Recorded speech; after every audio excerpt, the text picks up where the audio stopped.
ওম নমো ভগবতে বাসুদেবায়। ওম নমো ভগবতে বাসুদেবায়। ওম নমো ভগবতে বাসুদেবায়। ওম অজ্ঞানতিমিরন্ধস্য জ্ঞানাঞ্জনশলাকয়া চক্ষুরুন্মিলিतं येन তস্मै শ্রী গুরুবে নমঃ। হরে কৃষ্ণা। সমস্ত ভক্তবৃন্দকে আমার সশ্রদ্ধ প্রণাম। আমরা একটা নতুন ভগবদ গীতার সেশন, নতুন অর্থাৎ আজকে আমাদের 16তম বা 17তম দিন, 16তম অধ্যায়। আমরা একটা ওরিয়েন্টেশন বা ইন্ট্রোডাকশন ক্লাস করেছিলাম, তাই চ্যাপ্টারের সঙ্গে দিনগুলো একটু আগে পিছে হয়। তথাপি আমি 16 দিনে, 18 দিনের মধ্যে 16তম দিন আর দুটো দিন বাকি রইবে, সেই দুটো দিনে আমরা দুটো চ্যাপ্টারকে আমরা অ্যাড্রেস করব। তার আগে আজকে আমরা 16 নম্বর অধ্যায় পঠন করব। আমরা এর আগে 15 নম্বর অধ্যায় সম্বন্ধে জেনেছি, সেখানে একটি উল্টো অশ্বত্থ গাছের কথা জেনেছি, যে এই জড় জগৎকে বলা হয়েছে প্রকৃতপক্ষে দুঃখালয়ম অশাশ্বতম। এটি আমাদের আধ্যাত্মিক জগতের একটি বিরূপ বিরূপ প্রতিবিম্ব। হ্যাঁ, তো বিরূপ প্রতিবিম্ব, তাই এখানে আমরা যে জিনিসগুলো দেখছি সেগুলো সব অসৎ, এগুলো সৎ নয়। তাই প্রকৃত আহ, জীবন যে আমাদের জগৎ কোথায় আছে সেটি হচ্ছে ভগবত ধাম। তো সেই জন্য ভগবান বিভিন্ন ভাবে আমাদের বোঝানোর চেষ্টা করেছে এবং বলেছে যে এই অশ্বত্থ গাছের জঙ্গলের মধ্যে থেকে যদি কেউ বিরক্তির অস্ত্র দ্বারা কেটে বেরোতে পারে, তাহলে সে সে এখান থেকে মুক্ত হতে পারে। কিন্তু মুক্ত হওয়ার পরে কোথায় যাব, সেটি আমাদের আগে খুব ভালোভাবে স্থির করতে হবে। সেখানে ভগবত ধামের উল্লেখ করা হয়েছে। ভগবান প্রত্যেকটা জীব যে তার অংশ বিশেষ, সেটা ভগবান বলেছেন। আর কি বলেছেন ভগবান? আর বলেছেন যে একটা জীব যখন, প্রাণী যখন প্রাণ একটা শরীর থেকে অন্য শরীরের দিকে যাত্রা করে, তখন এই শরীরের ধ্যান ধারণা সব নিয়ে চলে যায় সূক্ষ্ম শরীরের মাধ্যমে, নিয়ে গিয়ে পরবর্তীতে আর একটা শরীর পায়, যেটিতে এই ইচ্ছাগুলো, যে অপূর্ণ ইচ্ছা বা জমানো পুঞ্জীভূত ইচ্ছাগুলোকে পূরণ করার জন্য একটা সুইটেবল একটা শরীর প্রদান করা হয়। তো এই যে শরীরের পরিবর্তন, যারা বোকা, যাদের পর্যাপ্ত বুদ্ধি নেই, তারা এটা বুঝতে পারে না, কিন্তু যারা প্রকৃত জ্ঞান চক্ষু যাদের আছে, তারা এটাকে খুব সুন্দরভাবে বুঝতে পারে। আর তারপরে বলা হলো তিন ধরনের পুরুষ হয়। একটা হচ্ছে সৎ, যারা ক্ষয়শীল, যেমন আমরা, আমাদের শরীরটি ক্ষয় হয়ে যাবে। একটি হচ্ছে অক্ষর, যেটা যেটা চিন্ময় দেহ, যেটা কখনো ক্ষয় হয় না। আর একটা হচ্ছে একটা সৎ, একটা হচ্ছে অক্ষর। আর একটা, এই দুটোরও ঊর্ধ্বে আরেকটি শরীর আছে, সেটি হচ্ছে পুরুষোত্তম। ভগবান, তিনি হচ্ছেন এই দুটির ঊর্ধ্বে, তাই ভগবানকে পুরুষোত্তম বলা হয়। এই জ্ঞান যারা প্রকৃতপক্ষে অর্জন করেছেন, তাদেরকে ভগবান এখানে বলেছে প্রকৃত বুদ্ধিমান। এরপরে আমরা এবার আমরা জেলের মধ্যে ঢুকবো। জেল, আমরা এবার জেলখানায় ঢুকবো। যারা জেলের সঙ্গে সম্পর্কযুক্ত, যারা জেলে কর্মচারী থেকেছেন, তারা জানবেন জেলের মধ্যে দুই ধরনের, কত ধরনের কয়েদি হয়? দুই ধরনের। একটা হচ্ছে জেলের নিয়ম মেনে চলে যারা, তারা, তাদের মুক্তি পাওয়া শুধু সময়ের অপেক্ষা। আর যারা জেলের নিয়ম মানে না, তাদের মুক্তি পেতে কখনোই তারা মুক্তি পেতে পারে না। তাই জেলের মধ্যে দুই ধরনের কয়েদি থাকে। যারা জেলের নিয়ম মেনে থাকে তারা গুড বুকে থাকে জেলারের, আর যারা নিয়ম মানে না, তারা ওই জেলের মধ্যে বারবার তারা অনেক দিন ধরে একটা পানিশমেন্টের পরে আর একটা পানিশমেন্ট, আর একটা পানিশমেন্ট পেতে থাকে। তো জেলের মধ্যে যারা ভালো কয়েদি, তাদের কি কি গুণ হওয়া উচিত? যে গুণগুলি থাকলে কারোর সঙ্গে ঝগড়া করবে না, জেল কর্তৃপক্ষ যা বলবে তাই শুনবে, তাই না? তারপরে জেলের নিয়ম মেনে চলবে। তারপরে নিজেকে শুধরানোর জন্য যে কারেকশন বা কারেক্টিভ প্রোগ্রাম গুলো দেয়, সেগুলো অ্যাটেন্ড করবে, করে নিজেকে প্রুভ করবে যে আমি শুধরে গেছি। প্রয়োজনে তারা আগেও ছুটি হয়ে যেতে পারে। কিন্তু যারা একদমই শুধরানোর চেষ্টা করে না, তাদের নির্দিষ্ট সময় পরেও যদি তারা আরো দোষ করে থাকে, তাহলে তাদেরকে পরবর্তীতে আবার জেল ভোগ করার জন্য রেডি থাকতে হয়, তাই না? তো এইভাবে এই পৃথিবীতে দুই ধরনের মানুষ আছে।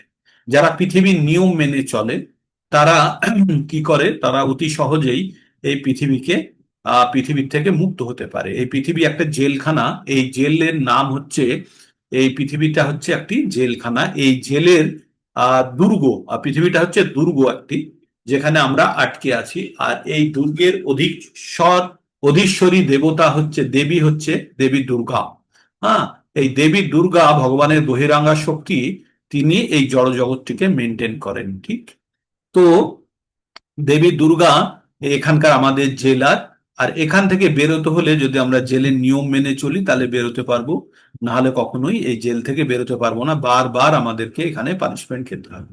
তো জেলের নিয়ম কি? আচ্ছা, রাস্তায় যদি আপনারা একটা পুলিশ দেখেন, তাহলে আপনাদের ভয় লাগে না? আপনাদের মনে হয় যে সেফ, মনে হয় যে আমরা একটা পুলিশের কাছাকাছি আছি, আমাদের ভয়ের কোনো কারণ নেই? কি মনে হয়? রাস্তাতে একটা পুলিশ দেখলে আপনাদের কখনো মনে হয় যে আরে পুলিশ আছে, ভয়ের কিছু থাকে না? তো থাকে। তখন আমাদের মনে হয় যে আমরা অন্তত একজন আছে যে প্রয়োজনে আমাদেরকে সাপোর্ট দিতে পারবে, তাই তো? পুলিশকে দেখে মনে হয়। তেমনই কিন্তু যারা শয়তান, যারা দুষ্টু, যারা গুন্ডা, তাদের কি মনে হয়? পুলিশকে দেখে ভয় পায়, তাই না? তো ভগবানের প্রতি যারা সমর্পিত হয়, যারা ভগবানের আশ্রয় নেয়, তারা কারা? তারা ভালো মানুষ। আর যারা ভগবানের কাছে আশ্রয় নেয় না, তারা কারা? ভগবানকে যারা ঈর্ষা করে, ভগবানের প্রতি তাদের কোনো ভক্তি নেই, তারা ভাবে ভগবান ঠিক আছে, ভগবানের জায়গায় আছে, আমি আমার জায়গায় আছি। তারা বিভিন্ন কারণে, হয় তাদের অহংকার বেশি, জ্ঞানের অভাব, বা তারা 4 ধরনের ব্যক্তিত্ব ভগবানের কাছে যায় না। আপনাদের বলেছিলাম 7 নম্বর অধ্যায়ে 4 ধরনের ব্যক্তিত্ব ভগবানের কাছে যায় না। এক হচ্ছে মূঢ়া, যারা বোকা, তারা ভগবানের কাছে যায় না। 2 হচ্ছে নরাধম, মানুষের থেকে অধম, তারাও যায় না। 3 নম্বর হচ্ছে যারা, যাদের জ্ঞান আছে কিন্তু তাদের জ্ঞান মায়া, এই জগতের মায়া তাদের জ্ঞান অপহরণ করে নিয়েছে, তারাও ভগবানের কাছে যায় না। আর একটা হচ্ছে আসুরি স্বভাব সম্পন্ন, যারা হত্যা করে, পশু মারে, কাটে, এইসব করে, আসুরি স্বভাব সম্পন্ন, তারা যায় না। তো বলছে নামাং দুষ্কৃতি নো মূঢ়া পাপাদন্তে নরাধমা মায়া অপহিত জ্ঞানা আসুরিম ভাবমাশ্রিতাহা। মানে 4 ধরনের ব্যক্তিত্ব ভগবানের কাছে যায় না। তো যারা এই 4 ধরনের ব্যক্তিত্ব যায় না, তারা ভগবানের গুড বুকে নেই, তারা জেলের নিয়ম মানে না। তাহলে জেলের নিয়ম যদি না মানে তাহলে কি হবে? তাদেরকে বারবার কি করতে হবে? এই জন্ম মৃত্যুর চক্রের মধ্যে তাদেরকে আবদ্ধ থাকতে হবে। কিন্তু যারা যায় ভগবানের কাছে, তারা কারা? চতুর্বিধা ভজন্তে মাম জনা সুকীর্তি অর্জুনা আর্ত জিজ্ঞাসু অর্থার্থী জ্ঞানী চ ভারতর্ষভা। 7 নম্বর অধ্যায়ের এটা 15 নম্বর শ্লোক। হ্যাঁ, সেখানে ভগবান বলছে 4 ধরনের ব্যক্তিত্ব আমার কাছে আসে। 14 আর 15 বললাম, এই দুটো শ্লোক খুবই গুরুত্বপূর্ণ। তো বলছে 4 ধরনের ব্যক্তিত্ব আমার কাছে আসে, না বললাম কারা? আর আসে কারা? আসে হচ্ছে আর্ত, যাদের, যারা দুঃখী, জিজ্ঞাসু, যাদের প্রশ্ন আছে, আর যারা আর্ত জিজ্ঞাসু অর্থার্থী, যাদের টাকার প্রয়োজন। আর এক ধরনের মানুষ আসে যারা জ্ঞানী।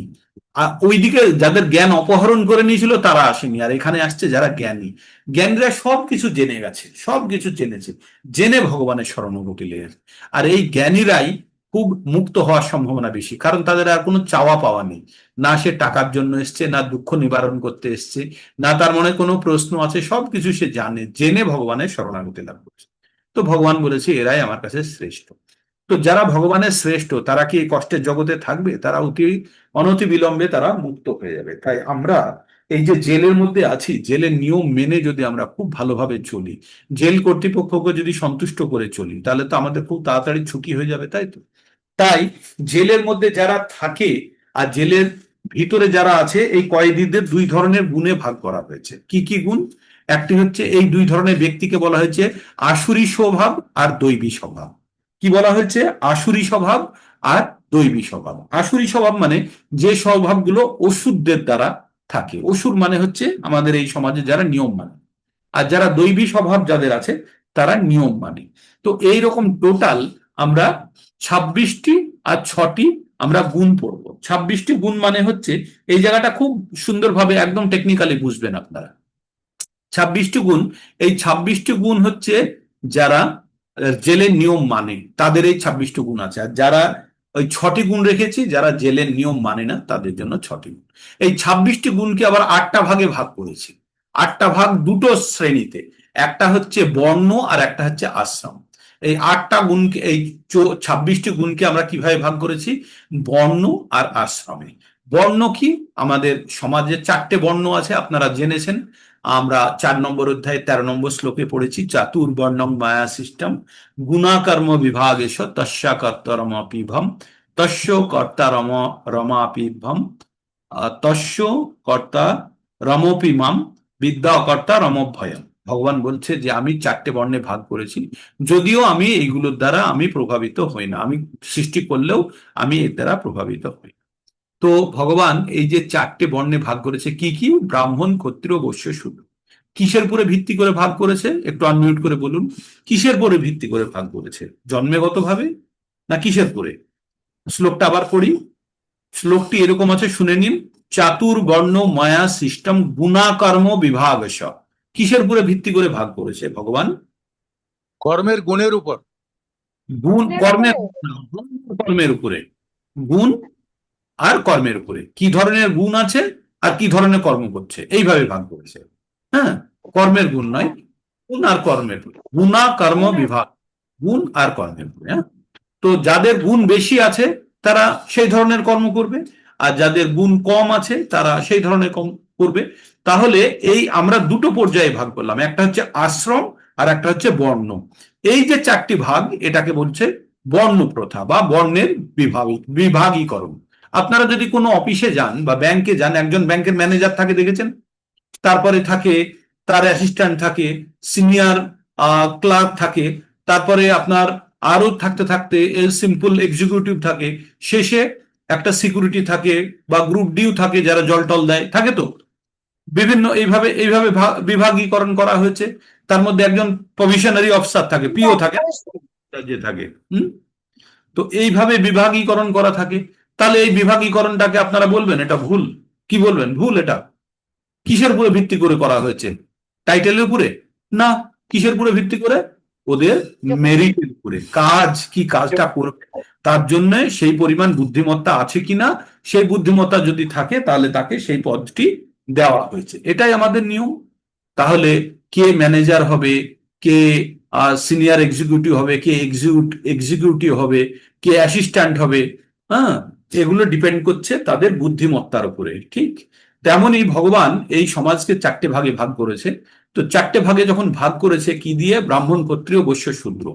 এবার 4টে ভাগে ভাগ করার পরে আরো 4টে ভাগ করা হয়েছে, সেটি হচ্ছে গার্হস্থ্য, বানপ্রস্থ, ব্রহ্মচর্য, গার্হস্থ্য, বানপ্রস্থ, সন্ন্যাস। এই দুটো জিনিসকে মিলিয়ে বলা হয় বর্ণাশ্রম ধর্ম। কি বলা হয়? বর্ণাশ্রম ধর্ম। যখন এই সনাতন ধর্ম ছিল আমাদের, তখন তো আর কোনো ধর্ম বলে ছিল না।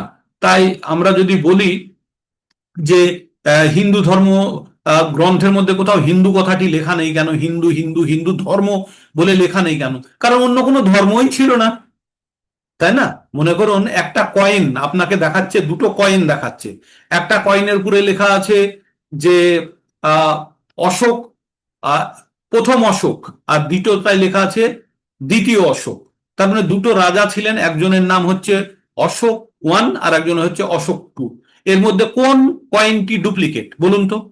একটাতে লেখা আছে অশোক 1 আর একটাতে লেখা আছে অশোক 2। কোন কয়েনটি ডুপ্লিকেট? কোনটি, কোন কয়েনটি ডুপ্লিকেট বলতে পারবেন? হরে কৃষ্ণা, আনমিউট করুন করে বলুন। দুটো কয়েন আছে, একটা কয়েনে লেখা আছে অশোক 1 আর একটা কয়েনে লেখা আছে অশোক 2। মানে অশোক 1 ছিল, অশোক কোনটিই ডুপ্লিকেট নয়, দুটিই স্বতন্ত্র। অশোক 1 একজন আর আরেকজন হচ্ছে অশোক 2। এই ডুপ্লিকেট কেউই নয়। ওই সময়ে যে কয়েনগুলো তৈরি করা হয়েছিল, সেই কয়েনগুলোতে যে অশোক 1, সে কেন অশোক 1 লিখবে বলুন আপনি? সে করেছে অশোক, সে তো অশোক। অশোক 2 যখন হলো তখন তাকে অশোক 1 বলা হচ্ছে, তাই না? পরবর্তীতে এসছে, পরবর্তীতে অশোক 2 এসছে, তখনই তাকে অশোক 1 নাম দেওয়া হয়েছে। তাহলে অশোক 1 এর সময় যে কয়েনে অশোক 1 লেখা আছে সেটি তখনকার পয়সা নয়, ওটা পরে বানানো হয়েছে। বোঝা গেল? এগ্রি? এগ্রিড। ওকে। তো তার মানে আমরা, তার মানে তখন আমাদের সনাতন ধর্মে তখন হিন্দু ধর্ম বলা হতো না, কারণ তখন অন্য কোনো ধর্মই ছিল না। তখন অন্য কোনো ধর্মই ছিল না। এখন আমাদের হিন্দু ধর্ম, মুসলিম, অমুক তমুক ধর্ম হচ্ছে, কিন্তু তখন সেই জন্য হিন্দু ধর্ম বলা হচ্ছে, কিন্তু তখন হিন্দু ধর্ম বলা হতো না। তখন কি বলা হতো? বর্ণাশ্রম বর্ণ বা ধর্ম বলা হতো, বর্ণ আর আশ্রম, কে কোন বর্ণে আছে আর কে কোন আশ্রমে আছে। তখন কি হতো, একটা ব্যক্তির 5টা 6টা বাচ্চা আছে মনে করুন, তাদেরকে সব গুরুকুলে পাঠানো হলো। এবার এই বড় ভাই, ছোট ভাই, মেজো ভাই, আরো এই বিভিন্ন ভাই আছে, এরা পড়াশোনা করছে। তার মধ্যে কোনো ভাই খুব ইন্টেলিজেন্ট বেরিয়ে গেল, সে পড়তে ভালোবাসছে। আর একটা ভাইয়ের পড়াশোনার ইচ্ছা নেই, সে কুস্তি টুস্তি করতে ভালোবাসছে, একটু বুদ্ধি রাখে। আর একটা ভাই হিসাবই খুব, ওই সব ভালো লাগে না। আর একটা ভাই একদমই কোনো বুদ্ধি রাখে না। তাই বললো যে যার বেশি বুদ্ধি সে পড়াশোনা করুক, মাস্টার হবে বা টিচার হবে বা গুরু হবে বা অধ্যাপক হবে। তাই তো হবে, তো তাই তো করি আমরা। পরের ভাইটা একটু গায়ে গতরে বেশি শক্তিশালী, বলে ঠিক আছে তুই অ্যাডমিনিস্ট্রেশন চালা, আমাদের বিজনেস টিজনেস যদি হয় তাহলে রক্ষণাবেক্ষণ হেনা তেনার জন্য তোকে আমাদের শক্তিশালী লোক দরকার, ফ্যামিলিকে রক্ষা করার জন্য, তাহলে তুই হবি। আর একজন আছে খুব হিসাবী, তাকে বললো তুই ব্যবসাটা দেখ। আর ছোট ভাই, সে তার বুদ্ধি নেই, সে বললো তুই এদেরকে হেল্প কর। এটাই ছিল বর্ণাশ্রম ব্যবস্থা। একটা লোকের 4টে ছেলে, 4টে বর্ণের। এখানে যে বুদ্ধিমান তাকে তখন বলা হলো যে গায়ে একটু শক্তি টক্তি বেশি রেখে ফ্যামিলিকে মেনটেন করবে, সে ক্ষত্রিয় হয়ে গেল। যে হিসাব টিসাব রাখছে, যে চাষবাস করছে বা গোরক্ষ বাণিজ্যম বাণিজ্য এগুলো দেখছে, সে বৈশ্য হয়ে গেল। আর ছোট ভাই, সে ভাই তাকে ব্যবহার করছে, সে শূদ্র হয়ে গেল। এই হচ্ছে আমাদের বর্ণ ব্যবস্থা। এখানে কেউ ছোট কেউ বড় থাকার কোনো প্রশ্ন নেই। এখানে টোটালি বুদ্ধিমত্তার উপরে। সে একটা বাবার 4টা সন্তান, তাহলে এবার 4টে সন্তান 4 রকমের হয়ে গেছে। তো এটা হয়ে গেছে ফ্যাক্ট, এটাকে বলা হয় বর্ণ প্রথা।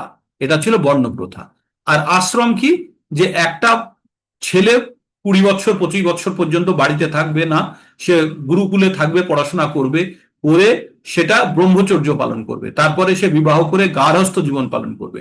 তারপরে 50 বছরের ঊর্ধ্বে সে কি করবে, এই জীবন ত্যাগ করে বানপ্রস্থ নিয়ে নেবে, মানে সংসারের সঙ্গে কানেক্টেড বাট ইনডাইরেক্টলি, ডাইরেক্টলি কোনো পার্টিসিপেশন নেই।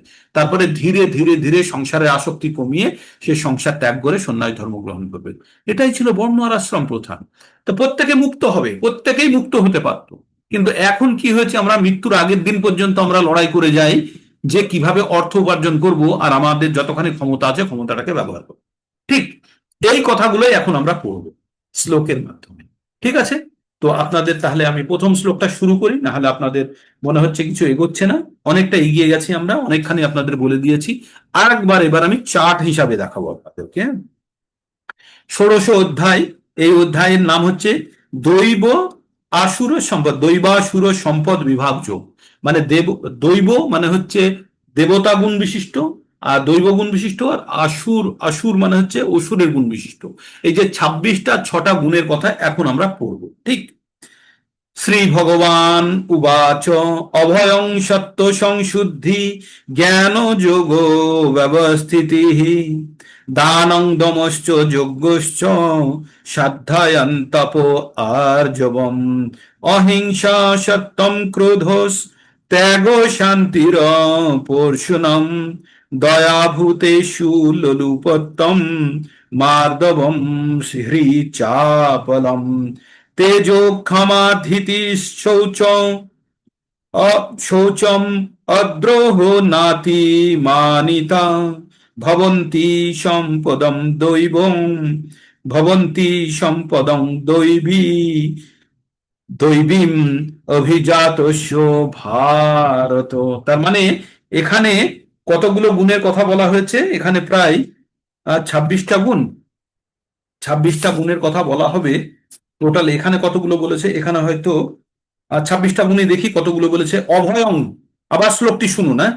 শ্রী ভগবান উবাচ অভয়ং সত্য সংশুদ্ধি জ্ঞান অভয়ং সত্য সংশুদ্ধি জ্ঞান যোগ ব্যবস্থিতি দানং দমশ্চ যজ্ঞশ্চ সাধ্যায়ন তব আর্জবম অহিংসা সত্যম ক্রোধ ত্যাগ শান্তির পর্ষণম দয়াভূতেষু লোলুপত্তম মার্দবম হ্রিচাপলং তেজো ক্ষমাধিতি শৌচ অদ্রোহ নাতি মানিতা ভবন্তি সম্পদম দৈবীম অভিজাতস্য ভারত।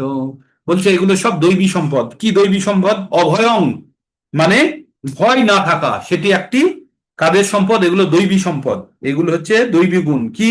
অভয়ং, ভয় শূন্যতা, সত্তার পবিত্রতা, নিজেকে পবিত্র রাখা, পারমার্থিক জ্ঞানের অনুশীলন, হ্যাঁ, যোগ সাধন, দান, আত্মসংযম, যোগ্য অনুষ্ঠান, বৈদিক শাস্ত্র অধ্যয়ন, তপচর্যা, সরলতা, অহিংসা, সত্যবাদিতা, ক্রোধ শূন্যতা, বৈরাগ্য, শান্তি, অদর্শদর্শী, সমস্ত জীবের দয়া, লোভহীনতা, মৃদুতা, লজ্জা, অচপলতা, তেজ, ক্ষমা, ধৈর্য, শৌচ, মাৎসর্যহীনতা আর অভিমান শূন্যতা। এগুলো সব কি গুণ? এগুলো সব হচ্ছে দৈবী গুণ। আচ্ছা, এই গুণগুলিকে আমরা এবার ওই ক্যাটাগরিতে ভাগ করেছি। হ্যাঁ, এই গুণগুলিকে আমরা ক্যাটাগরিতে ভাগ করেছি। কতগুলো গুণ আছে পড়ে নিই একবার।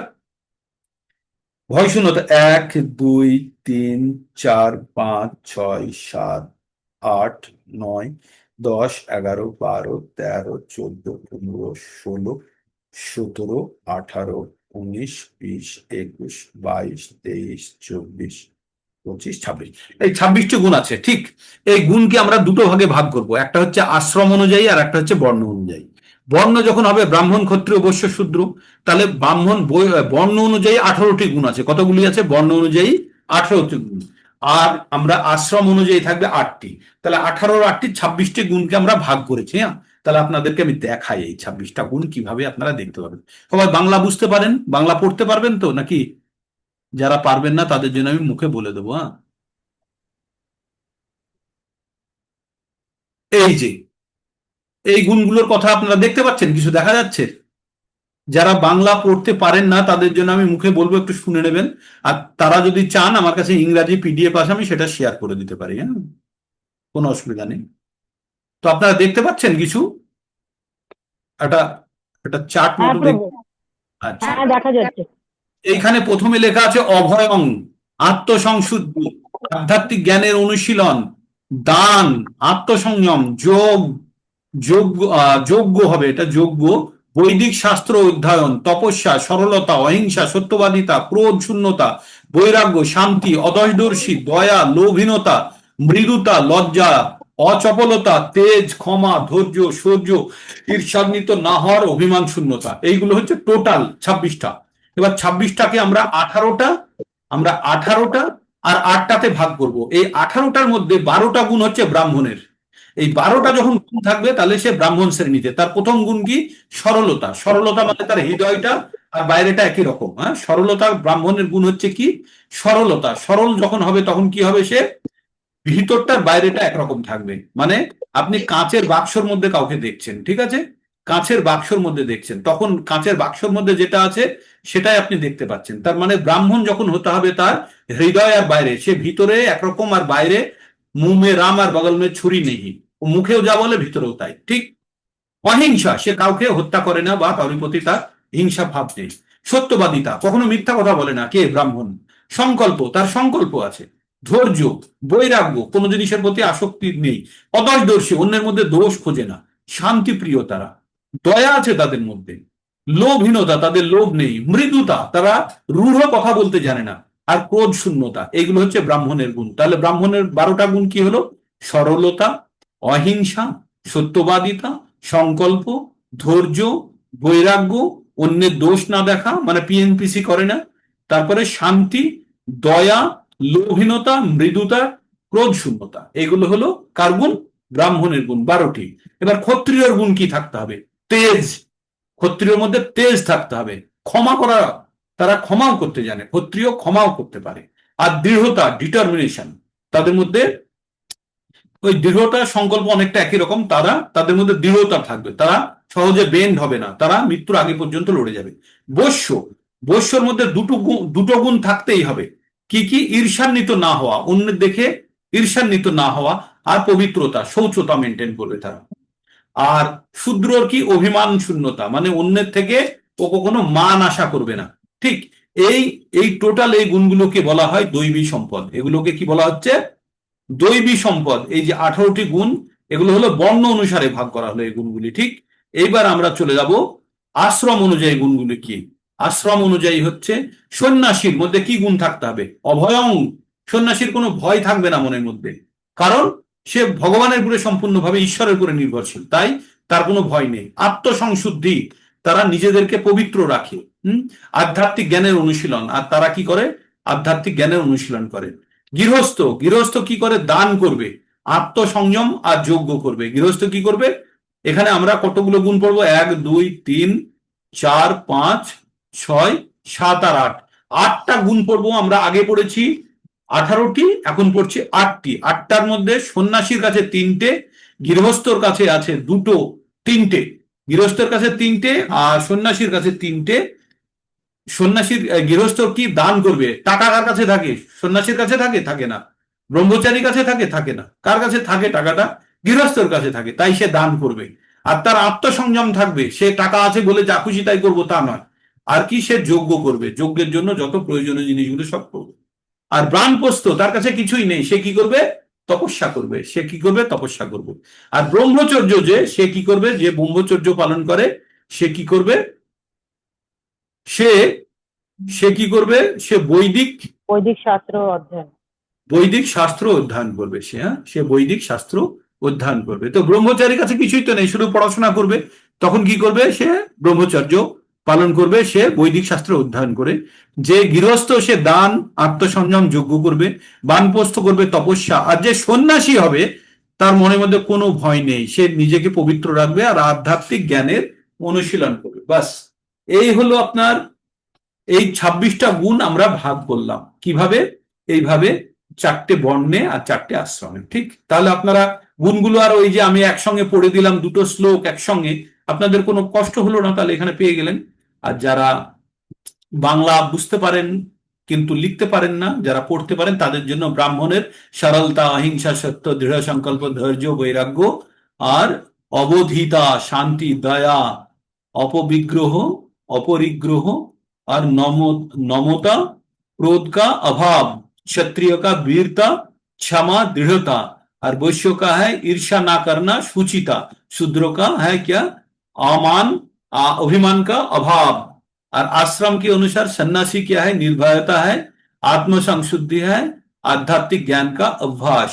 और यहाँ पे क्या है? गृहस्थों का है दान, आत्मसंयम और त्याग। किसका है? गृहस्थों का।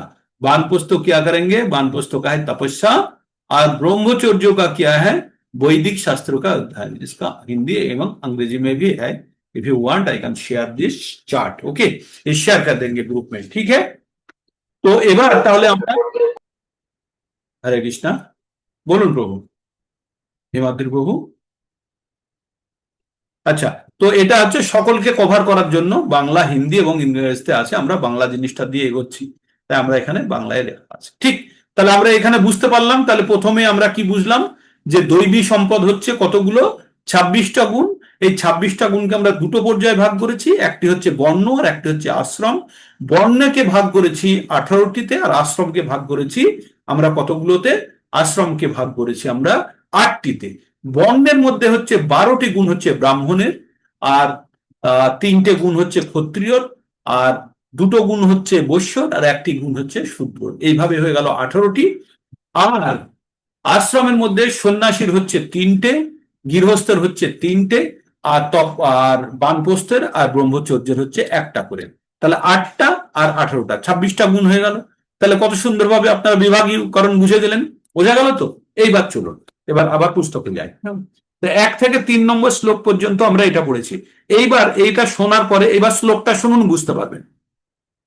শ্রী ভগবান উবাচ অভয়ং সত্য সংশুদ্ধি জ্ঞান যোগ ব্যবস্থিতি দানং দমশ্চ যজ্ঞশ্চ শ্রদ্ধায়ং তপো আর্জবম অহিংসা সত্যম ক্রোধস্ত্যাগ শান্তির পরশুনম দয়া ভূতেষু লোলুপত্তম মাধবম হ্রিচাপলম তেজো ক্ষমাধিতি শৌচম অদ্রোহ নাতি মানিতা ভবন্তি সম্পদম দৈবীম অভিজাতস্য ভারত। ভগবান কি বললেন?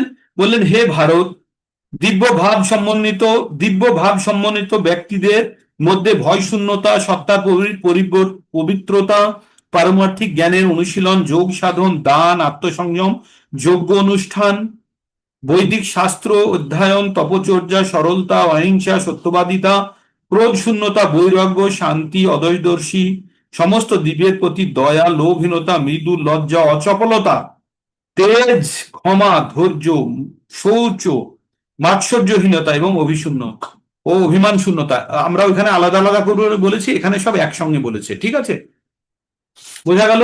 এইবার আমরা খুব বড় অংশ কভার করে ফেললাম। এইবার এবার আসুরি স্বভাব, তাদের 6টি গুণ সম্বন্ধে পড়বো। এগুলো পড়লাম কাদের? দৈবী স্বভাব যাদের আছে, হ্যাঁ?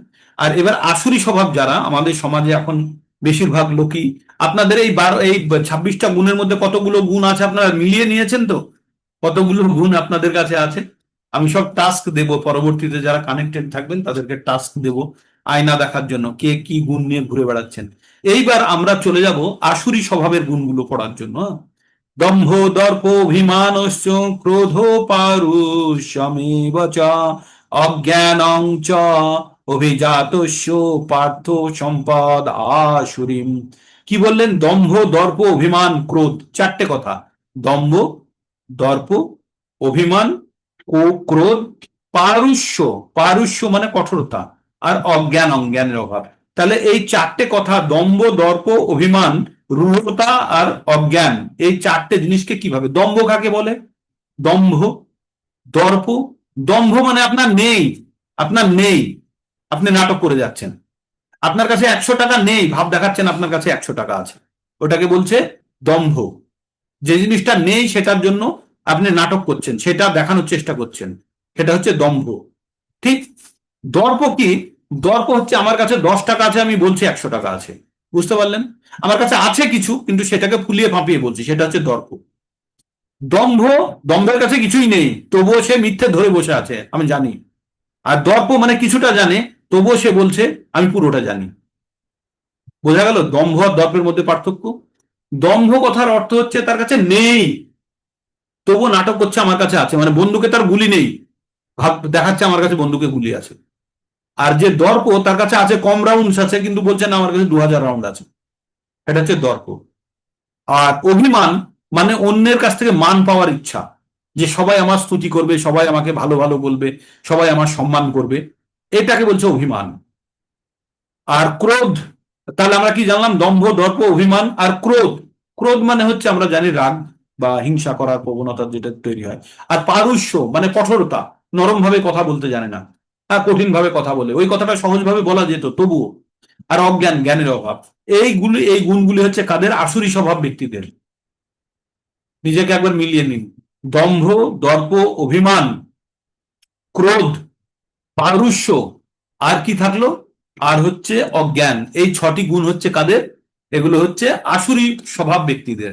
আসুরি স্বভাব সম্পন্ন যারা, তাদের মধ্যে এই 6টি গুণ বা দোষ বলতে পারেন, গুণই আছে তাদের মধ্যে। তো তাহলে আমরা এবার অর্জুনের মনে হচ্ছে যে এই তো বললো, তাহলে অর্জুনের মধ্যে তো কঠোরতা আছে, তাহলে কি ও আসুরি স্বভাব? এবার অর্জুনের কথা ভেবেই ভগবান বলছে, দৈবী দৈবী সম্পদ বিমোক্ষায় নিবধ নিবদ্ধায় সারুই নিবদ্ধায় নিবদ্ধায় আসুরি মতা মা সূচ সম্পদম দৈবীম অভিজাতোষি পাণ্ডব। অর্জুনের মনের মধ্যে এবার চিন্তা হচ্ছে, অর্জুন তাহলে ভাবছে আমার মধ্যে দৈবী স্বভাব ছাড়া আসুরি স্বভাব আছে নাকি? আমার মধ্যে তো ক্রোধ আছে, আমার মধ্যে তো কঠোরতা আছে। তাই এই কথা বুঝেই ভগবান অ্যান্টিসিপেট করে ওকে বলছে যে দৈবী স্বভাব, এই যে আগের যে স্বভাবগুলো বললাম 26টি, এই গুণগুলি মানুষকে মুক্ত করে। কোথায় থেকে মুক্ত করে? এই জেল থেকে বেরোতে সাহায্য করে। আমরা পড়লাম না জেলে কি কি গুণ থাকলে তারা জেল থেকে ছাড়া পায়?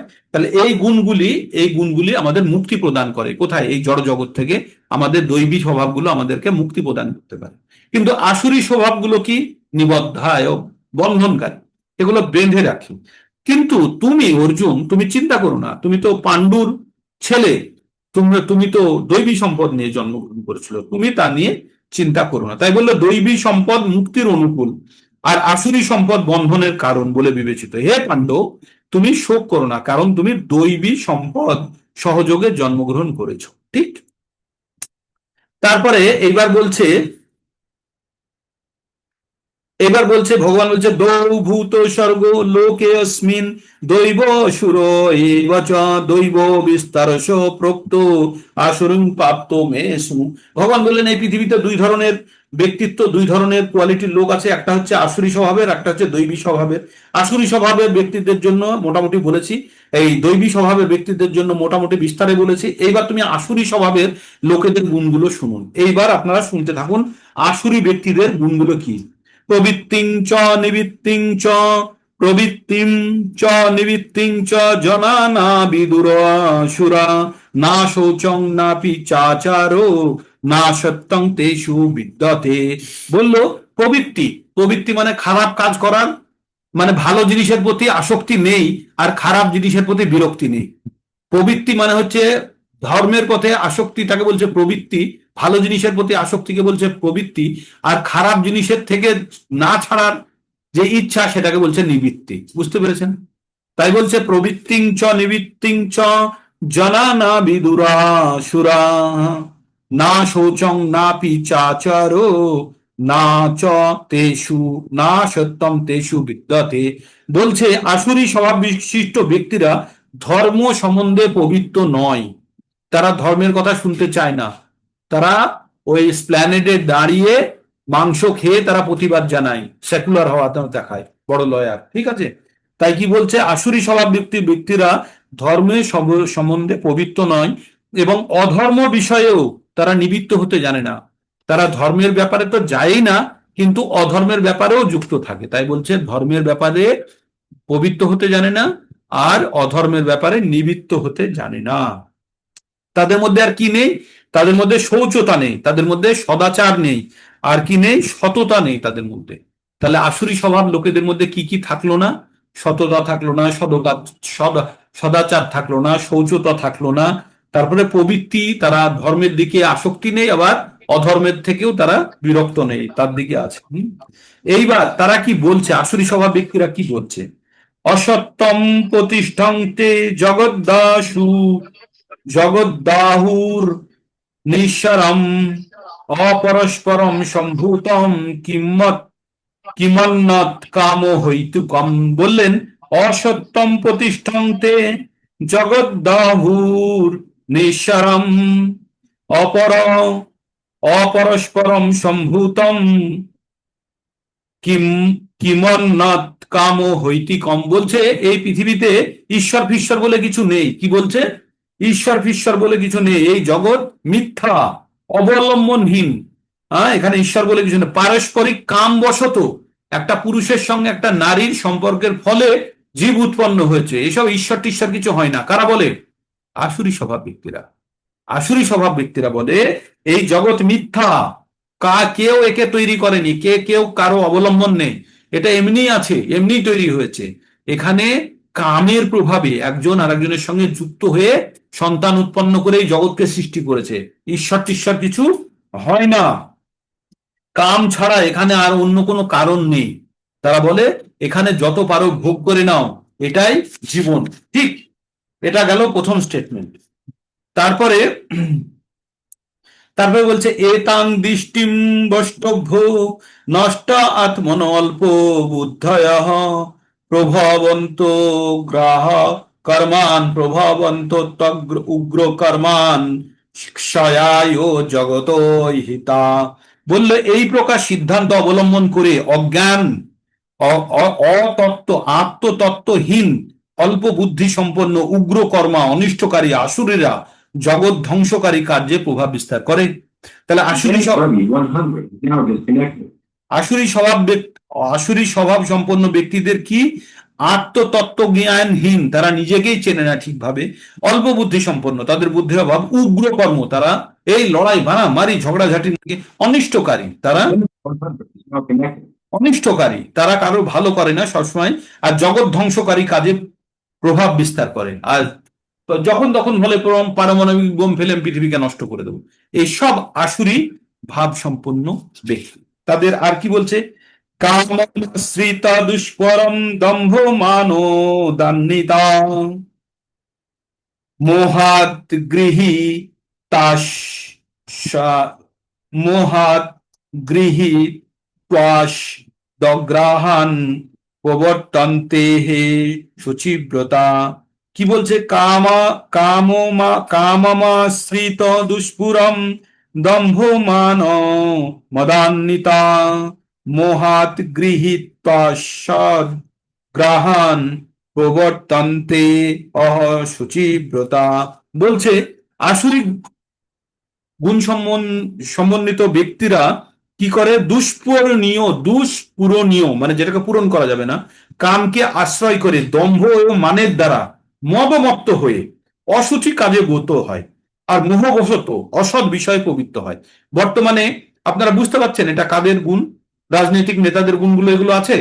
মনে করে দেখুন তো, যে তাদের আসুরিক ব্যক্তি সম্পন্ন দুষ্পূরণীয় কামকে আশ্রয় করে দম্ভ ও মানের দ্বারা মদমত্ত হয়ে, দম্ভ এবং মানের দ্বারা মদমত্ত হয়ে অসুচি কাজে ব্রতী হয় আর মোহবশত অসৎ বিষয়ে প্রবৃত্ত হয়। এগুলো কাদের মধ্যে দেখছেন বর্তমানে? কোন রাজনৈতিক দলের বা কোন দলের বলছে না, রাজনৈতিক নেতাদের মধ্যে এই গুণগুলো দেখতে পান কি পান না? তার মানে বর্তমান যুগে রাজনৈতিক নেতারা সব আসুরি স্বভাব সম্পন্ন। এইবার শুনুন, এইবার আসুরি স্বভাব সম্পন্ন লোকেদের মানসিকতা শুনুন, নিজেদেরকে একবার ভেবে দেখবেন।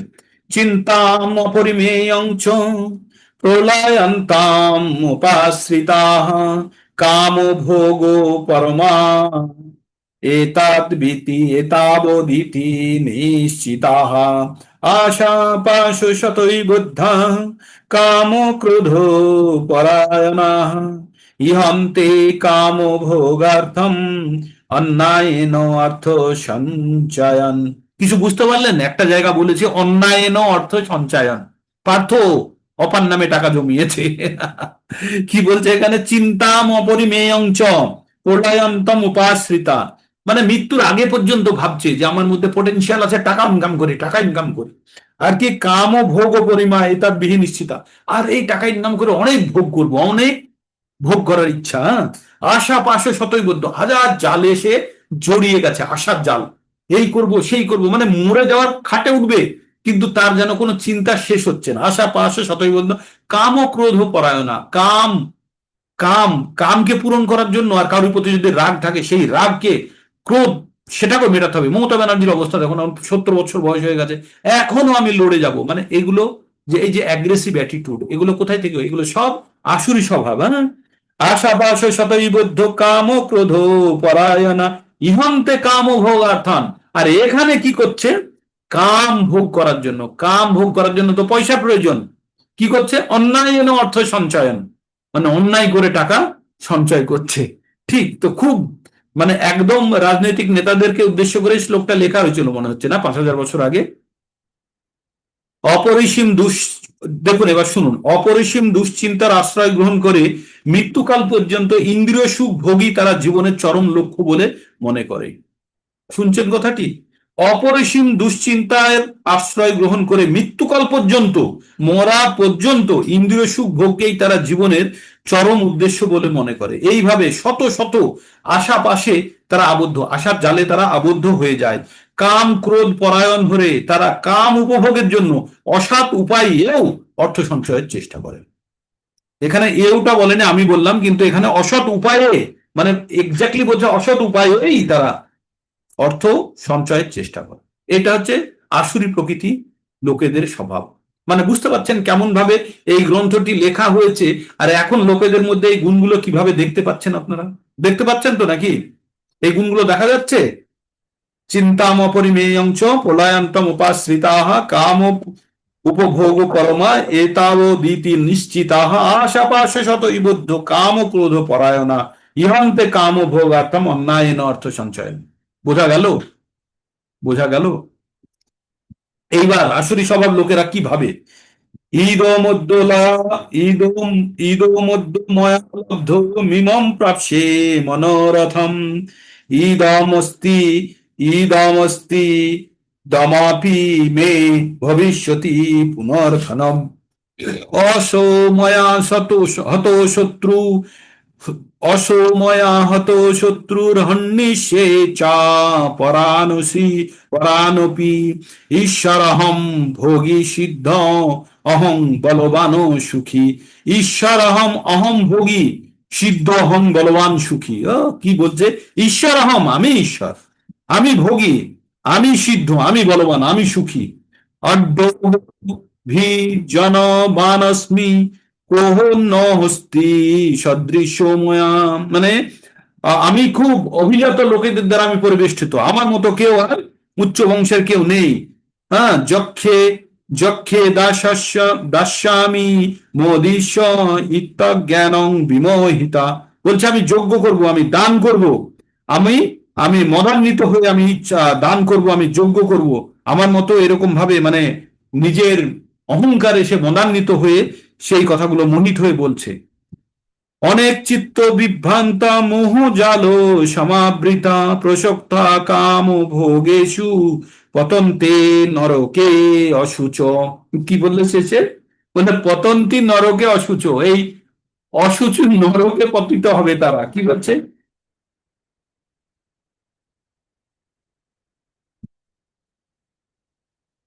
বলছে আসুরি ভাব সম্পন্ন ব্যক্তিরা মনে করে আজ আমার এত লাভ হয়েছে। কোনটাই বললো এখানে? ইতোমধ্য ময়ালব্ধ মিমম প্রাপ্যে মনোরথম ইদম ইদমস্তি ইদমস্তিদমপি মে ভবিষ্যতি পুনর্ধনম, মানে ভবিষ্যতে আমার কাছে ধন। আসুরি ব্যক্তি সম্পন্ন মনে করেন আজ আমার এত লাভ হয়েছে, আমার পরিকল্পনা অনুসারে আরো লাভ হবে, আমার এত ধন আছে, ভবিষ্যতে আরো ধন হবে হবে। আচ্ছা, তারপরে কি? ওই আমার শত্রু, ওই শত্রু আমার দ্বারা নিহত হচ্ছে, অন্য শত্রুদেরও আমি হত্যা করব। আমি ঈশ্বর, আমি ভোক্তা, আমি সিদ্ধ, আমি বলবান সুখী, আমি সব থেকে ধনবান, আমি অভিজাত আত্মীয় স্বজন দ্বারা পরিবৃত, আমার মতো আর কেউ নেই, আমি যজ্ঞ করব, আমি দান করব, আমি আনন্দ করব। এইভাবে আসুরি স্বভাব ব্যক্তি সম্পন্নরা বিমোহিত হয়, নানা প্রকার দুশ্চিন্তায় বিভ্রান্ত হয়ে মোহজালে আবদ্ধ হয়ে কাম ভোগে আসক্তিচিত্ত সেই ব্যক্তিরা অসুচি নরকে পতিত হয়। কোথায় পতিত হয়? অসুচি নরকে। বুঝতে পারছেন তো এবার আসুরি স্বভাব সম্পন্ন ব্যক্তিদের? এইবার শুনুন, আত্মসম্ভাবিতা আত্মসম্ভাবিতা স্তব্ধা ধন মান মদান্বিতা যজন্তে নাম যজ্ঞস্তে দম্ভে না বিধি পূর্বকম। কি বলছে? আত্মসম্ভাবিতা স্তব্ধা ধন মান মদান্বিতা যজন্তে নাম যজ্ঞেতে দম্ভেন বিধি পূর্বকম। বলছে সেই আত্ম অভিমানী, অনম্র, হুম, এবং ধন এবং মানে মদমত্ত ব্যক্তিরা অবিধিপূর্বক দম্ভ সহকারে নামমাত্র যজ্ঞের অনুষ্ঠান করে। বলে এই যজ্ঞ করে দে, যা লাগে আমি টাকা দিয়ে দেবো, বাস, মানে অহংকারের সঙ্গে। এবার বলছে অহংকারং বলং দর্পং কাম ক্রোধ চ সংশ্রিতা মমাত্ম পরদেশেষু প্রদিশ্যন্ত অভূষূয়কা। অহংকার বলং দর্পং কামং ক্রোধং চ সংশ্রিতা মমত্ব পরদেশেষু প্রদিশ্যন্ত অভূষূয়কা। বললে অহংকার, বল, দর্প, কাম, ক্রোধকে আশ্রয় করে আসুরি স্বীয় দেহে এবং অন্যের দেহে অবস্থিত পরমেশ্বর রূপে ভগবানকে দেশ করে এবং সাধুদের গুণেতে দোষারোপ করে। তারা করে আসুরি স্বভাব। যারা আসুরি স্বভাব সম্পন্ন লোকেরা আছে তারাই সাধুর মধ্যে দোষ খোঁজার চেষ্টা করে। হ্যাঁ, কারণ বলে কি বলে? এই সাধুরা কাজ টাজ করে না, শুধু বসে বসে খায়, আমরা কত শক্তিশালী, আমরা কর্মী, আমরা কর্মঠ, আমরা কাজ করে খাই, তাই না? তাই বলে। কারণ তাদের বুদ্ধির অভাব, তাদের মধ্যে আসুরি স্বভাব বিদ্যমান, তারা জানে না সাধুরা কি করা উচিত আর কি করছে। হ্যাঁ, এইবার বলছে 19 নম্বরে ভগবান কি বলছে? তানাহং দ্বিশত পুরাণ সংসারেষু নরাধমান ক্ষিপ্পাম্য অজস্র অশুভ অশুভা না সুরিষেব যোনিষু। আচ্ছা, আর একবার ভেঙে পড়ি। তানাহং দ্বিশত পুরাণ সংসারেষু নরাধমাম ক্ষিপ্রামি অজস্রম অশুভান আসুর ইস্যু এভ যোনিষু। ভগবান বললেন সেই বিদ্বেষী, কাদের? ওই যে আগে যাদের কোয়ালিটি বললাম, সেই বিদ্বেষী ক্রূর নরভঙ্গের আমি এই সংসারের অশুভ আসুরি যোনিতে বারবার নিক্ষেপ করি। আর এই সমস্ত ব্যক্তিরা কি হবে? বারবার আসুরি যোনিতেই জন্মগ্রহণ করবে। কি হবে? বারবার তাদেরকে আসুরি যোনিতে অবিরত আমি নিক্ষেপ করি, মানে বারবার তারা আসুরি যোনিতে জন্মগ্রহণ করে। তারপরে ভগবান কি বলছে? আসুরিং যোনিমাপান্না আসুরিং যোনি আসুরিং যোনিমাপান্না মূঢ়া জন্মনি জন্মনি মাম প্রাপে প্রাপ্যৈব কন্তেয় তত ইয়ান্ত ধামাম গতিম। কি বললো? বললো আসুরিন যোনিম আপন্না মূঢ়া জন্মনি জন্মনি মাম প্রাপ্যৈব কন্তেয় তত ইয়ান্ত অধমম গতিম। তো ভগবান কি বললেন? হে কন্তীয়, জন্মে জন্মে আসুর যোনি প্রাপ্ত হয়ে সেই মূঢ় ব্যক্তিরা ভগবানকে লাভ করতে অক্ষম হয় এবং ক্রমান্বয়ে তারা আরো অধোগতি প্রাপ্ত করে। ধীরে ধীরে তারা এই অধোগতি প্রাপ্ত করতে করতে মনুষ্য থেকে পশু যোনিতে পতিত হয়। এইবার ভগবান বলছে যে এই যে এক্সপ্রেস হাইওয়ে আছে নরকে যাওয়ার জন্য, এক্সপ্রেস হাইওয়ে আছে, এই এক্সপ্রেস হাইওয়েটা কেমন নরকে যাওয়ার তাই বলছে। ত্রিবিধং নরকেশ্বরং দ্বারং নাশ্যাম আত্মনাহ কাম ক্রোধ লোভস্তথা তস্মাদেদত্রয়ং ত্যজেৎ। কি বললেন ভগবান? ভগবান বললেন ত্রিবিধং নরকেশ্বরং দ্বারং নাশ্যাম আত্মনাহ কাম ক্রোধ লোভস্তথা তস্মাদেদত্রয়ং ত্যজেৎ।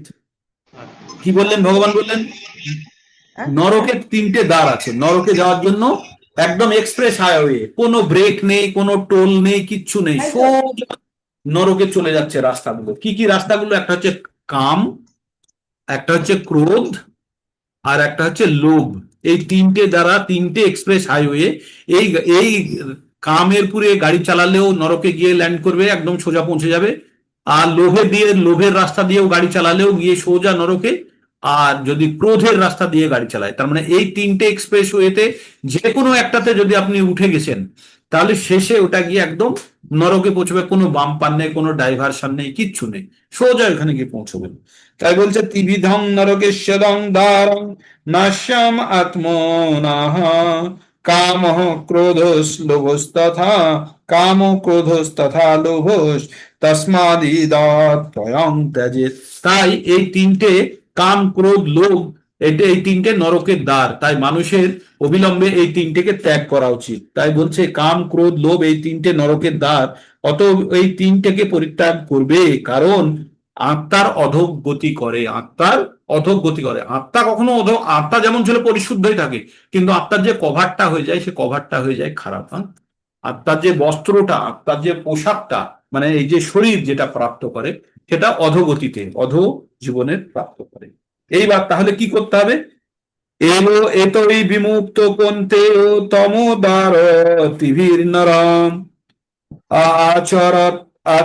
আচরত আত্মনা শ্রেয়স্তয় ইয়ান্তি পরম গতিম। হে কন্তি, এই তিন প্রকার তমোদার থেকে মুক্ত হয়ে যে মানুষ আত্মার শ্রেয় আচরণ করে, তিনি অনন্তর পরাগতি লাভ করে থাকেন। এই তিন প্রকার তমোদার, তমোদার কে কে হলো? লোভ, ক্রোধ আর কাম, ক্রোধ আর লোভ। এই তিনটে তমোদার থেকে মুক্ত হয়ে যে মানুষ আত্মার শ্রেয় আচরণ করে, তিনি অনন্তর পরাগতি লাভ করতে থাকেন। ঠিক। এইবার কি বলছে ভগবান? এইবার এই একটা শ্লোক বলছে, যে এই শ্লোকটা আমি একটা মৌলভীর কাছ থেকে শুনেছিলাম, মৌলভীর কাছ থেকে। হ্যাঁ, এই শ্লোকটি শুনেছিলাম। কি বলছে তিনি? যো শাস্ত্র বিধিম উৎসর্য বর্ততে কাম কারত না সিদ্ধিম অবাপ্নতি না সুখম না পরাম গতিম। কি বললেন এই শ্লোকে? যো শাস্ত্র বিধিম উৎসর্য, উৎসর্য মানে ত্যাগ করে। কি বলছে? যো শাস্ত্র বিধিম উৎসর্য বর্ততে কাম কারতঃ না সিদ্ধিম অবাপ্নতি না সুখম না পরম গতিম। ভগবান বললেন যে শাস্ত্র বিধি না মেনে, শাস্ত্র বিধি ত্যাগ করে বর্ততে কাম ও কারত, নিজের ইন্দ্রিয় তৃপ্তির জন্য নিজের ইচ্ছা মতো, হ্যাঁ, নিজের ইচ্ছা মতো নিজের ইন্দ্রিয় তৃপ্তির জন্য অনুষ্ঠান করে। না স সিদ্ধিম অবাপনতি, সে সিদ্ধি পায় না। না সুখম না পরম গতি, না সুখ পায় না সিদ্ধি পায় না পরম গতি পায়। যে শাস্ত্র বিধি না মেনে যে কোনো কাজ করে, নিজের আত্মতুষ্টির জন্য যে কাজ করে, সে কখনো সুখ পেতে পারে না, সে পরম গতি পেতে পারে না, আর সে সিদ্ধি পেতে পারে না। ঠিক, তার মানে আমাদের শাস্ত্র বিধি আমাদের মানা উচিত না উচিত না? তাহলে তাহলে আমাদের শাস্ত্র বিধি মানা উচিত না মানা উচিত না? কি মানা উচিত। এই ভগবান পরে শ্লোকে বলছে, আপনারা যে কথা এখন বললেন মানা উচিত, তাই ভগবান বলছেন তস্মাদ শাস্ত্রং প্রমাণং, তস্মাদ শাস্ত্রং প্রমাণং তে কার্য অকার্য ব্যবস্থিত জ্ঞাতা শাস্ত্র কর্মম কর্তুম অর্হসি। তাই বললো হে অর্জুন, তুমি তাই এই শাস্ত্রের বিধানে লেখা আছে কোনটি কর্তব্য আর কোনটি অকর্তব্য, হ্যাঁ, কোনটি করা উচিত আর কোনটি করা উচিত নয়। তাই তুমি এই শাস্ত্রের বিধান মেনে কর্ম সম্বন্ধে জেনে তুমি সেই কর্ম সম্পাদন করার যোগ্য হও। হরে কৃষ্ণা। চ্যাপ্টার শেষ। তো আমরা আসুরি স্বভাবগুলো শুনলাম না, কি সুন্দর, হ্যাঁ? যে এখন আপনারা দেখতে পাচ্ছেন আসুরি স্বভাবের লোকগুলোকে খুঁজে দেখতে পাচ্ছেন, কারা কারা আসুরি স্বভাবের লোক ঘুরে বেড়াচ্ছে। খুব ইন্টারেস্টিং চ্যাপ্টার, মানে একদম আয়না দেখিয়ে দেয় আমাদেরকে আমাদের কোন গুণগুলি আছে। 26টার মধ্যে কিছু আদৌ আছে কি, না এই 6টার মধ্যে এই বিস্তার রূপে আমরা এর মধ্যে বসে আছি। কিছু কিছু আমাদের গায়েও লেগে যাচ্ছে, যে ওইখানে বললো না যে আমার কাছে এত ধন আছে, আমি এত মিউচুয়াল ফান্ড কিনেছি, আমি এত এনএসসি কিনেছি, আমার আরো ধন হবে, আমার শত্রুদেরকে পরাজিত করব, আমি অভিজাত্য পরিবারের, আমি যজ্ঞ করব, আমি দান করব, আমি তপস্যা করব, আমি আমি আমি আমার আমার আমি কুলীন বংশের, এই যে এইগুলো এগুলো কাদের মধ্যে? সব আসুরি স্বভাবের মধ্যে। আর তাদের কি করে ভগবান বারবার কি করে? অসুচি আর তাদেরকে নরকে ফেলে দেয়। আর নরকের কটা দ্বার আছে? আমাদের নরকের কটা দ্বার আছে বললো? 3টে দ্বার। কি কি দ্বারগুলো? কাম, ক্রোধ আর লোভ, বললো তো। লোভ। এই এই এই দ্বারে, এই যদি আমরা এক্সপ্রেস হাইওয়েতে চড়ি, একদম সোজা গিয়ে নরকে ঢুকিয়ে দেবে। তাই কি বলছে? তাই তসমাদ ইদত্রয়ং ত্যজেৎ, তাই এগুলোকে তুমি, অতএব তুমি এই 3টেকে ত্যাগ করো। তারপরে কি বললেন? যারা শাস্ত্রের নিয়ম না মেনে নিজের ইচ্ছা পূর্তির জন্য করে, তারা কি কি পায় না? তারা সুখ পায় না, সিদ্ধি পায় না, আর পরম গতি পায় না। তাই তাই কি করতে হবে? শাস্ত্রই শেষ নির্ণয় করবে আমাদের, আমাদের শাস্ত্র শেষ নির্ণয় দেবে কোনটি কাজ আর কোনটি অকাজ। তাই সেটা মেনে আমাদের কাজ করা উচিত। তো এই ছিল আমাদের 16 নম্বর অধ্যায়ের দৈবী সম্পদ এবং আসুরি সম্পদের বিস্তারিত আলোচনা। খুব ইন্টারেস্টিং না চ্যাপ্টারটা? ইন্টারেস্টিং। আপনারা শুনবেন, আবার আবার শুনবেন, আমাদেরকে আয়না দেখিয়ে দিচ্ছে যে আমরা কোন কোন গুণে চিন্তাম অপরিমেয়ং চ, চিন্তাম অপরিমেয়ং চ প্রলয়ন্তাম উপাশ্রিতাহ, মানে আমরা মৃত্যুর আগে পর্যন্ত আমরা লড়ে যাব, কি যে আমাদের মধ্যে ক্ষমতা আছে, আমরা আর কিছু উপার্জন করে নিই। এই তো হচ্ছে আমাদের দশা। মানে আমাদের সময় চলে আসছে, আমরা ইনকাম গভর্নমেন্ট থেকে আমরা রিটায়ার করে গেছি, বলে দিয়েছে সরকার তোমার মধ্যে আর ক্যাপাসিটি নেই, যোগ্যতা নেই, তুমি চাকরি ছেড়ে চলে যাও, তোমাকে রাখা যাবে না, তুমি অফিসে ঘুমিয়ে পড়বে, তুমি বুড়ো হয়ে গেছো, তুমি রাস্তায় চলাফেরা করতে পারবে না। তবুও আবার স্পেশাল কনসালটেন্সি নিয়ে চলে যায় আমরা, তাই না? আরো এই তো পোটেনশিয়াল আছে, আর কিছুদিন কাজ করে নি, আরো কিছু টাকা উপার্জন করে নি, আরো ভবিষ্যৎ তৈরি করুন, করতে করতে নিজের ভবিষ্যৎ অন্ধকার, নিজের ভবিষ্যৎ অন্ধকার। বাস, জীবনের প্রত্যেকটা স্টেজে যদি আমরা ঠিক কাজগুলো না করি, তাহলে যদি সিঁড়ি দিয়ে আপনি ঘরে উঠছেন, 2খানা সিঁড়ি যদি মিসিং থাকে, ঘরে পৌঁছানো যাবে? যাবে না। তো তাহলে প্রত্যেকটা এজ বিভাগীকরণ করা হয়েছে, প্রোডাক্টিভ এজ, নন প্রোডাক্টিভ এজ, বানপ্রস্থ, সন্ন্যাস, এগুলো ভাগ করা হয়েছে। যে 50 বছরের পরে সংসারের প্রতি ডাইরেক্ট তার ইনভলভমেন্ট থাকবে না, তার নেক্সট জেনারেশনকে হ্যান্ড ওভার করে দিয়েছে। সেই জন্যই তো আজকে সংসারে বেশি অশান্তি হয়। শাশুড়ির সঙ্গে বৌমার বনে না কেন? শাশুড়ির তো দরকার হচ্ছে মালা জপ করা, নাকি সে বৌমার পুরে আধিপত্য বিস্তার করে বসে থাকে। সে যদি ভগবানের কাজে যদি সবসময় ব্যস্ত থাকে, সে বৌমাকে জ্বালানোর সময় পাবে? পাবে না। কিন্তু তার হাতে চাবি, সে বলে আমি টাইট দিতে থাকবো, কারণ সেও তার শাশুড়ির কাছ থেকে টাইট খেয়েছে। তো এইভাবে আমাদের তাহলে প্রত্যেকটা জীবনে বয়সে যদি নির্দিষ্ট বয়সের কাজগুলো না করি, তাহলে আমরা পস্তাতে হবে। বর্ণাশ্রম ব্যবস্থা খুবই ইফেক্টিভ এবং খুবই মানে সাইন্টিফিক ছিল, কিন্তু আমরা যে কোনো পর্যায়ে বিপর্যয় হয়ে গেছে। কিন্তু এখনো আমরা যদি আমাদের জীবনের আমাদের আরো দুটো আমাদের অংশ আছে। একটা অংশ হচ্ছে বানপ্রস্থ, মানে আমরা 65-70 হয়ে যাচ্ছে, তবুও সে কনসালটেন্সি চালিয়ে যাচ্ছে, আরো কিছু পয়সা ইনকাম করে নি, আরো কিছু ইনকাম করে নি, বাস ফুরুষ একদিন ফুরুষ। আমার দাদা গত বছর মারা গেছে 23শে মার্চ, 23শে মে, 1 বছর হলো জাস্ট। ঠিক আছে, সে 60 বছর পর্যন্ত চাকরি করেছে, গভর্নমেন্ট চাকরি করেছে পশ্চিমবঙ্গের, পুলিশে একটা ভালো পজিশনে ছিল, চাকরি বাকরি করেছে। করে আমি ভগবত গীতা দিলাম, আমি বললাম তুমি পড়ো, একটু কীর্তন টির্তন করো। আরে আমার মধ্যে এত পোটেনশিয়াল, গভর্নমেন্ট আমাকে চাইছে, আমার পোটেনশিয়ালকে এক্সপ্লোর করতে হবে বলে আবার আবার সে জয়েন করে গেল, এখানে যাচ্ছে ওখানে যাচ্ছে, এই করছে, করতে গিয়ে ফুস, 3 বছর পরে ফুস, যা পোটেনশিয়াল কোথায় চলে গেল। আমি বললাম তুমি একটু ভক্তির কাজ করে নাও, একটু এগিয়ে রাখো, কোথায় তার? সে তো তার মনের মধ্যে আছে না আরো টাকা ইনকাম করবা, এবার টাকা এবার রয়ে গেছে ব্যাংক অ্যাকাউন্টে টাকা রয়ে গেছে, সে কই? সে কুকুর বিড়াল হয়ে ঘুরবে, কারণ পুলিশ অবস্থায় তো খুব বাজে বাজে কাজ করেছে, তাই না? তো আমাদের জীবিত অবস্থাতে আমরা যতক্ষণ না পর্যন্ত আমাদের পরিস্থিতিটা বুঝে আমরা যদি কারেক্টিভ অ্যাকশন না নিতে পারি, আমাদেরকে সাফার করতেই হবে।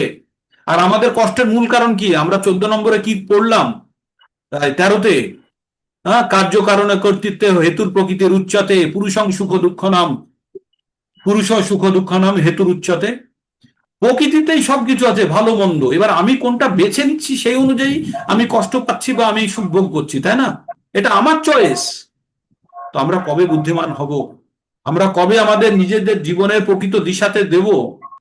আমরা শুধু যদি ভাবি যে এটিএম মেশিন হয়ে টাকা ইনকাম করলেই সুখ, না, beyond that something else is there, তার বাইরেও কিছু আছে, সেটা আমাদের ভাবতে হবে। এর মধ্যে অনেকেই আছে 2-1 বার হার্ট স্ট্রোক খেয়ে গেছেন, এক্সটেনশনে চলছে। জগনেশ্বর প্রভুজি কই? ওনার তো বাইপাস সার্জারি হয়ে গেছে, এখন তো এক্সটেনশনে চলছে। আছি প্রভু, আপনার দয়ায় আছি, উপরওয়ালার দয়ায় আছি আর কি। ভগবানের দয়া আছেন, প্রভু লেগে থাকুন। তো এই যে আমরা শেষের দিকে এসে গেছি জীবনের, এখন আমরা জীবনের মূল্য বুঝে, পরীক্ষার আগে যদি পড়তে গিয়ে তখন পাজল হয়ে যাচ্ছি, আর কিছু বুঝতে পারছি না, তাহলে আগে থেকে পড়তে হতো আমাকে, তাই না? আমাকে আগে থেকে পড়তে হতো, কিন্তু আমরা সেটা করি না, ভাবি পরীক্ষার আগে পড়বো, আর যখন একবারে মাথা করে চাপ আসে তখন বলে পরের বার পরীক্ষা দেবো। এই জীবনটা চলে গেল, যা সিজনটা চলে গেল। অনেক করে ছাত্ররা বা অনেকেই এবার আর দিচ্ছে না প্রিপারেশন হয়নি, বাস আবার নতুন জীবন, জন্ম মৃত্যু জরা ব্যাধি আদি ভৌতিক আদি আত্মিক আর আদি দৈবিক, এই 7 প্রকার সমস্যার মধ্যে দিয়ে আবার যেতে হবে। আমরা যখন ভগবত গীতার জ্ঞান পাচ্ছি, প্রকৃত জ্ঞান পাচ্ছি, ভগবানের করুণা আছে, সুযোগ করে দিয়েছে, পুরো আমাদের জীবনটাকে কাজে লাগানো উচিত। We should get escape from this eternal cycle of life and death. এটা হচ্ছে best opportunity. And you people are so lucky, আপনারা এত ভাগ্যবান যে আপনাদের কাছে ভগবত গীতা এসে গেছে, আপনাদের কাছে পড়ার ইচ্ছা চলে এসছে, এবং এই সুযোগটাকে কাজে লাগান, জীবনটাকে সার্থক করুন। আর বারে বারে আসুরি স্বভাবে নিয়ে বারবার এই জীবনে আমাদেরকে বারবার পড়ে তো লাভ নেই। এই নিক্ষেপ করতে করতে আমরা একবার আসুরি স্বভাবে পশুজনিতে শিফট হয়ে যাব, বাস তারপরে 84 লক্ষ সার্কুলেশন, কুকুর চেতনার মতো পড়ে থাকবো, কুকুর হয়ে, বিড়াল হয়ে, শুয়োর, কুত্তা, বিল্লি, গায়ে গরম জল ঢেলে দেবে, অ্যাসিড ঢেলে দেবে, কষ্ট সহ্য করবো, ক্যাই ক্যাই করে, গাড়িতে রাস্তাতে চাপা পড়ে পা ভেঙে যাবে, না একটা পা লাল লাল লাল লাল করে নিয়ে চলবে, ফ্যাক্ট। আর যদি অন্য পশু হই তাহলে নিয়ে গিয়ে গলা কাটবে, কেটে হত্যা করবে। তো এই রকম আমরা এই জ্ঞান শুধু মানব জীবনেই পাওয়া যেতে পারে, অন্য কোনো পশু এই ভগবত গীতার জ্ঞান বা এই প্রকৃত জ্ঞান পেতে পারে না। তাই আমাদের জীবনটাকে প্রকৃত অর্থে ব্যবহার করতে হবে, এবং আমাদের এই জন্ম মৃত্যুর চক্র থেকে মুক্ত হওয়ার খুবই সুন্দর সুযোগ পেয়ে গেছেন আপনারা, প্রত্যেকের কাছে এই সুযোগটা চলে এসছে। তাই বি ওয়াইজ, নিজেকে বুদ্ধিমান ভাবুন আর সঠিক ডিসিশনটা নিন। স্টিল টাইম ইজ দেয়ার, এখনো সময় আছে, এরপরে হলে হয়তো বেশি দেরি হয়ে যাবে। হরে কৃষ্ণা। কিছু ইম্পারেটিভ কথা বা কিছু আধ্যাত্মিক এর বাইরে হয়তো আপনাদের মনে হচ্ছে যে প্রভু আজকে কি কথা বলছে, এটাই fact. This is the ultimate. প্রণাম প্রভুজি। হ্যাঁ, বলুন মাতাজি, বলুন। হ্যাঁ, বলছি দুপুরে একটা সেশন করবেন বলছেন, ওটা কি শুরু হবে? দেখছি আমি এটা কমপ্লিট হোক, তারপরে কিভাবে করা যায়। মানে আমার সকালে 3.5 ঘন্টা চলে, বিকেলে 3 ঘন্টা চলে, সন্ধ্যেবেলায় 3 ঘন্টা চলে, আর দুপুরে একটা সেশন। দেখি কিভাবে, ওটা রোজ করা যাবে না। আর দুপুরে হয়তো 12টা 1টা থেকে হতে পারে, বা লাঞ্চের পরে এরকম একটা টাইম, 1 ঘন্টা বা 45 মিনিট একটা সেশন বার করতে হবে, ঠিক? মানে বেশিক্ষণের হবে না, 45 মিনিটের মতো একটা সেশন। দেখি কোনো, মানে আসলে হিন্দি ব্যাচের খুব প্রেশার আছে, তারা একটা সেশনের জন্য খুব জোর দিচ্ছে। দেখি আমি যেভাবে হোক একটা সেশন আমাদের বার একটু দুপুরে হলেও ভালো হয় আর কি। করে, কতজন ক্যান্ডিডেট হচ্ছে দেখি, নাহলে কাউকে কানেক্ট করব। আমি হয়তো 2 দিন সপ্তাহে করলাম, কেউ আর একজন 2 দিন করে দেবে, তাহলেই তো আমার 4 দিন 5 দিন পরে অনেকটা টেনে যাবে না, মানে কন্টিনিউটিটা থাকবে। দেখছি, এখনো আমার টিম তৈরি হয়নি, বুঝলেন? আমি এখনই একাই ওই আগে পিছে দৌড়ে বেড়াচ্ছি। আমি তৈরি করার চেষ্টা করছি টিম। যতক্ষণ টিম তৈরি না হবে হুম। ততক্ষণ পর্যন্ত ডিস্ট্রিবিউশন দরকার, তাই না? Decentralisation of power. হ্যাঁ, আমি সেটাই চেষ্টা করছি তৈরি করার। ঠিক আছে। ঠিক আছে, আপনারা সঙ্গে থাকুন, বাট ব্যবস্থা হবে। আপনাদেরকে কাউকে আমি হ্যাঁ। ছাড়ছি না, আপনারা ছেড়ে যাচ্ছে। আপনারা যদি না না ছেড়ে না, যেতে পারেন, you আমার are- আমি তো ছাড়তে চাইছি না, কিন্তু আমার ওই সকালে খুব অসুবিধা, সকালে আমি করতে পারি না। ওই জন্য দুপুরে হলে খুব ভালো হয়। দেখছি দেখছি কিভাবে কিভাবে কি বের করা যায়, দেখছি। আমি একদমই ছাড়তে চাইছি না এটা। ওইটা ক্লিক করলে পাবো তো, যেটাই করছি শুনছি। হ্যাঁ, এই একটাই লিঙ্ক। এটা সকালেও কি ওইটাই হয়? হ্যাঁ, একই লিঙ্কে। ওটাতে আরো হয়, অযোধ্যা থেকে আরো প্রোগ্রাম করে। এটাতে একজন ডাক্তার মাতাজি আছে, উনি সংস্কৃত ক্লাস নেন, সেই একই লিঙ্কে হয় সব। তো থাকুন, আপনারা যারা যারা চাইবেন কন্টিনিউ করতে করবেন। এর আগে অনেকেই হয়তো ট্রেনিং নিয়েছে, অনেকেই বেরিয়ে চলে গেছে, আবার অনেকে কন্টিনিউ করছে। তো টোটালি আপ টু ইউ, যে আপনি কতখানি গ্রহণ করেছেন আর কতখানি আপনার ইচ্ছা আছে সেটার উপরে নির্ভর করছে। তার মানে এর মধ্যে অনেকেই আছে যারা এই কোর্স করেছে, মর্নিং এর প্রোগ্রামে থাকে, যেমন দিলীপ বিশ্বাস প্রভু, দিলীপ মন্ডল প্রভু, অনেক রানু বিশ্বাস মাতাজি আছেন। আর যারা আপনারা নতুন আছেন, রানু বিশ্বাস, না না, রানু জাগদীশ্বর প্রভু। ঠিক আছে, একটা কোশ্চেন। বলুন বলুন। আগে আগে সত্যযুগ, তারপরে ত্রেতা যুগে মানে অসুর প্রবৃত্তি আর মানব, মানে মানব আর দেবতা আলাদা আলাদা ছিল। মানে ত্রেতা দাপরে আর সেই কলিযুগে এটা কি আলাদা, একই মানুষের মধ্যেই দুটো জয়েন হয়েছে, তাই তো? একদম একদম ঠিকই বলেছেন, একদম ইউ হিট দা বুল। সত্য যুগে কি ছিল, আলাদা আলাদা গ্রহলোক ছিল। হ্যাঁ, পৃথিবী একটা, অন্য একটা গ্রহলোক, তাদের মধ্যে যুদ্ধ হয়েছে। ত্রেতা যুগে কি হয়েছে, একটা দেশের সঙ্গে আর একটা দেশের যুদ্ধ হয়েছে। দ্বাপরে কি হ্যাঁ, হয়েছে, একটা ফ্যামিলির মধ্যে যুদ্ধ হয়েছে। আর কলিতে কি হচ্ছে, একটা মানুষের মধ্যে আসুরি স্বভাব আর দৈবী স্বভাব আছে। এবার কোনটাকে আমি মানে তীব্র দেবো আর কোনটাকে নষ্ট করবো, সেটা। মানে মানে আমাদের মধ্যে আসুরি আর দেব দুটোই প্রভাব আছে, তাই তো? দুটোই আছে। এবার আমরা, আচ্ছা, এবার মানে আমাদের উপর নির্ভর করছে আমরা কাকে বড় করতে চাই, কাকে হ্যাঁ, শক্তি। রজগুণের প্রভাবে আসুরি স্বভাবগুলো বেশি বিকশিত হয়। তাই রজগুণটাকে খর্ব করতে হবে। হ্যাঁ, রজগুণটাকে আচ্ছা, খর্ব। ঠিক আমরা আছে। যখন সত্ত্বগুণের অধীনে চলে যাব, সাত্ত্বিক অবস্থায় চলে যাব, তখন আমাদের আর এই প্রভু, রজগুণের এতদিন যে আমরা যেই কর্মগুলো করে এসেছি, হুম। এখন যদি আমরা এই ভগবদ গীতা শুনে ভগবানের দিকে যদি আসি, তাহলে এই কর্মফলটা তো আমরা পাবোই, আগে ভগবান যেগুলো করে। ভগবান কি বলছে শুনুন, একটা শ্লোক বলি আপনাদের। আমি আমি যতগুলো কথা বলি, একটাও আমার নিজের কথা বলি না আমি, ঠিক আছে? সবগুলো আমি গ্রন্থ থেকে, শাস্ত্র থেকেই বলি। ভগবান বলছেন, অতি চেত সুদরাচার, 9 নম্বর অধ্যায়ের, এটি হচ্ছে 31 নম্বর শ্লোক সম্ভবত। অতি চেত সুদরাচার ভজতে মাম অনন্য ভাব, সাধুরেব সমন্তব্য, সম্যক ব্যবসিতে হি স। হুম। অতি চেত মানে অত্যন্ত দুরাচারী ব্যক্তি। আপনারা তো ভালো মানুষ, আপনারা ভগবদ গীতার জ্ঞান অর্জন করছেন। অত্যন্ত দুরাচারী ব্যক্তিও যদি ভগবত ভক্তিতে এসে যায়, তাহলে তাকে সাধু বলে জানবে। 30 নম্বর শ্লোক এটা। তাকে সাধু বলে জানবে, আর কি হবে, আর সম্যক ব্যবসিতে হু, কারণ সে সঠিক রাস্তায় এসে গেছে।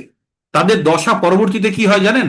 ভগবান বলছেন ক্ষিপ্রম ভবতি ধর্মাত্মা, অতি শীঘ্র তারা ধর্মাত্মায় পরিণত হয়।